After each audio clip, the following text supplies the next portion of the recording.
اللي فيكم ما بتحبش الكونتور ترفع ايديها. ايوه، ايوه، واحده هناك اهي. كتير ناس ما بتحبش الكونتور، وفي كده عداوه ما بينهم. اجي احط ميك اب للبنات بيبقى عندهم 3 اسباب. لا لا لا، انا مش عايزه احط كونتور. بيغير لي ملامح وشي، يعني بيطلعني واحده تاني، بينحت بشكل غير شكلي، فبيرفعني، بيتخني، بيغيرني. فلا، انا عايزه افضل زي ما انا. واللي تقول لي بيسمرني، لا، ده بيغير لون بشرتي، بيخلي البشره زي تاند كده، وانا مش عايزه اسمر خالص. واللي تقولي ان شكله بيبقى حاد قوي وشارب كده، ولا انا عايزه شكلي يكون طبيعي اكتر. فحلت لكم المشكله. هقول لكم سر كده من اسرار الميك اب ارتست. لما بقابل واحده تبقى ما بتحبش الكونتور، طب انا عايزه برضو احدد لها ملامح وشها، عايزه ابرزها. طب اعمل ايه لو مش هستخدم الكونتور اللي بيبقى درجته جايه على جراي، او مثلا هحط برونزر بتبقى درجته في البنيات. هي مش عايزه تسمر، ومش عايزه تبقى تاند، ومش عايزه كل ده. احدد ملامح البشره بايه؟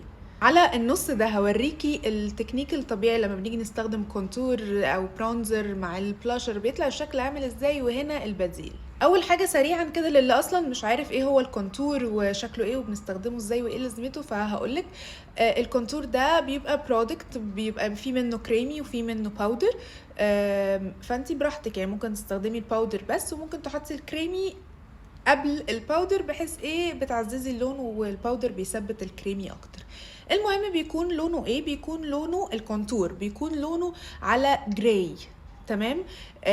الهدف منه ان هو بيدي ظل للوش. هي وشك ده حته واحده ولا حتت داخله وحتت طالعه؟ فاحنا بننحت ملامح الوش والاجزاء اللي داخله بعد ما انا بحط الفاونديشن زي دلوقتي كده وكله تحسيه بلوك. لا، احنا بنرجع نحيي تاني كده التشكيله بتاعه ملامح وشك. فالحتت اللي داخله، الحتت اللي لما بيبقى الضوء متسلط عليكي بيبقى فيه هنا ظل. في حتت تاني بتكون منوره، الحتت اللي منوره دي بنحط فيها هايلايت، وده في فيديو تاني هتكلم عنه. ولكن الحتت اللي داخله دي بنبدا نحط فيها الكونتور اللي بيكون على جراي. طيب ايه هو البرونزر؟ يعني كده ايه الفرق ما بين الكونتور والبرونزر؟ البرونزر بتكون درجته دافيه، بتكون في البنيات، محمره، جايه من الشمس. البرونزر هدفه ان هو يحيي البشره تاني، يديها حيويه. يعني كأنها واخدة تان شوية، بيدفي البشرة، ما بتبقاش باردة كده وكلها أبيض في باودر في رمادي بتاع. لا، ده بيديني بقى ايه؟ دفء. فبنحطه على الأماكن اللي لما بتتعرضي للشمس أو بتبقي واخدة تان بتبقى باينة. يعني الخد بقى من فوق، يعني على عظمة الخد. الكونتور بيبقى تحت. البرونزر بيكون لا على عظمة الخد مثلا. ممكن لو انتي مش حابة تعملي بالكونتور هنا وتغمقي، يعني بدل الجراي ممكن تستخدمي هنا برضو كأن الشمس مدية هنا الدفء ده، وهكذا. حاليا هستخدم السيركل بتاعت كيرولاند اللي مش عارفها، بس هحط من قطرة انجلات علشان اخليها طرية معايا في الدمج اكتر.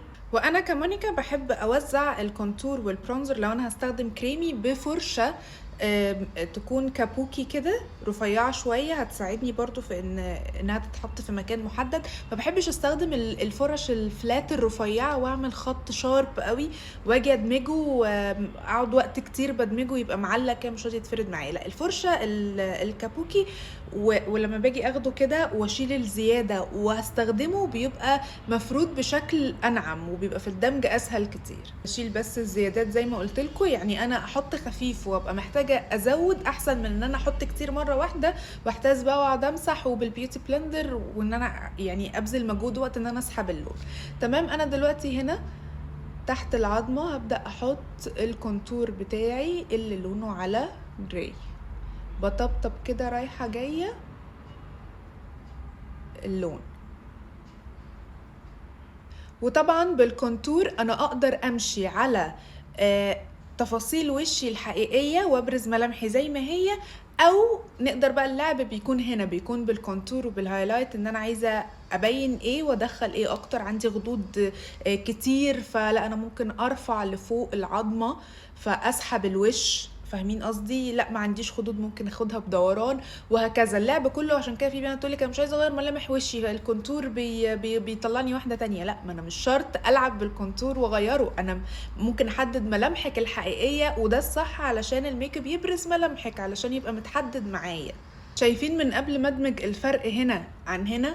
يعني شايفين هنا العظمة دخلت وتحدد الشكل ازاي عندها. ارجع برضو بالسبونج اطبطب كده ادمج، علشان مش عايزة خطوط صريحة وواضحة برضو النهايات بتاعة الفرشة بتاعتي، لا عايزاها ايه تبقى متداخلة مع البشرة.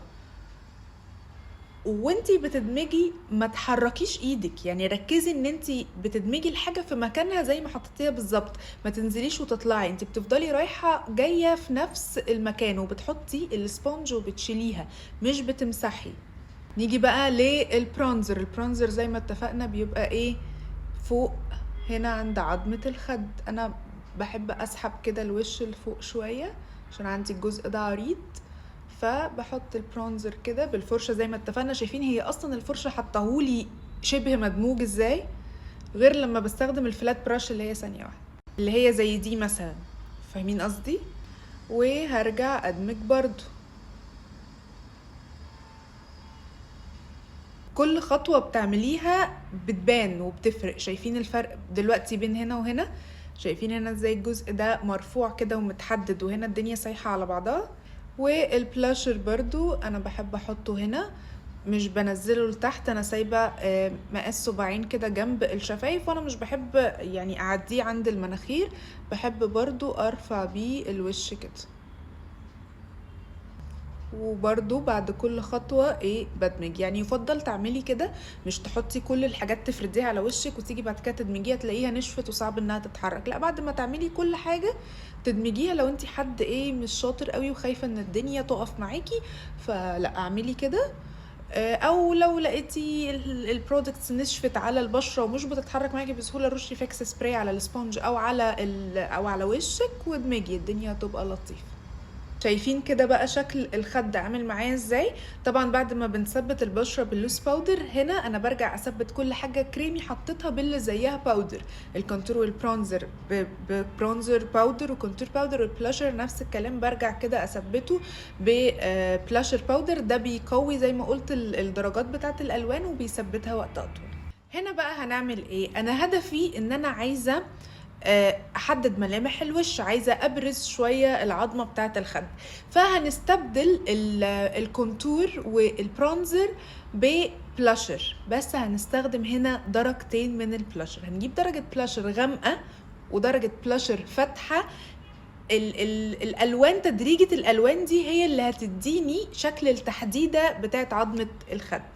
اي خدمه. اول حاجه هنا مكان الكونتور وفوق مكان البرونزر هبدأ ببلاشر لونه غامق، وليكن مثلا ده.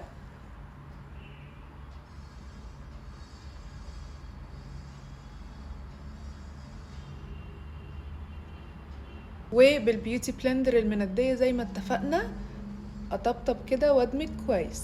بالمناسبه نسيت اقول لكم ان الفاونديشن اللي حطاه ده درجه جديده جبتها من شي جلام اسمها هاني، فبعمل لها كده سواتش معاكم وريفيو بالمره على الفاونديشن للي مش عارفه. هو جايباه للبشره الدهنيه، تمام، عشان في واحد تاني للبشره الجافه.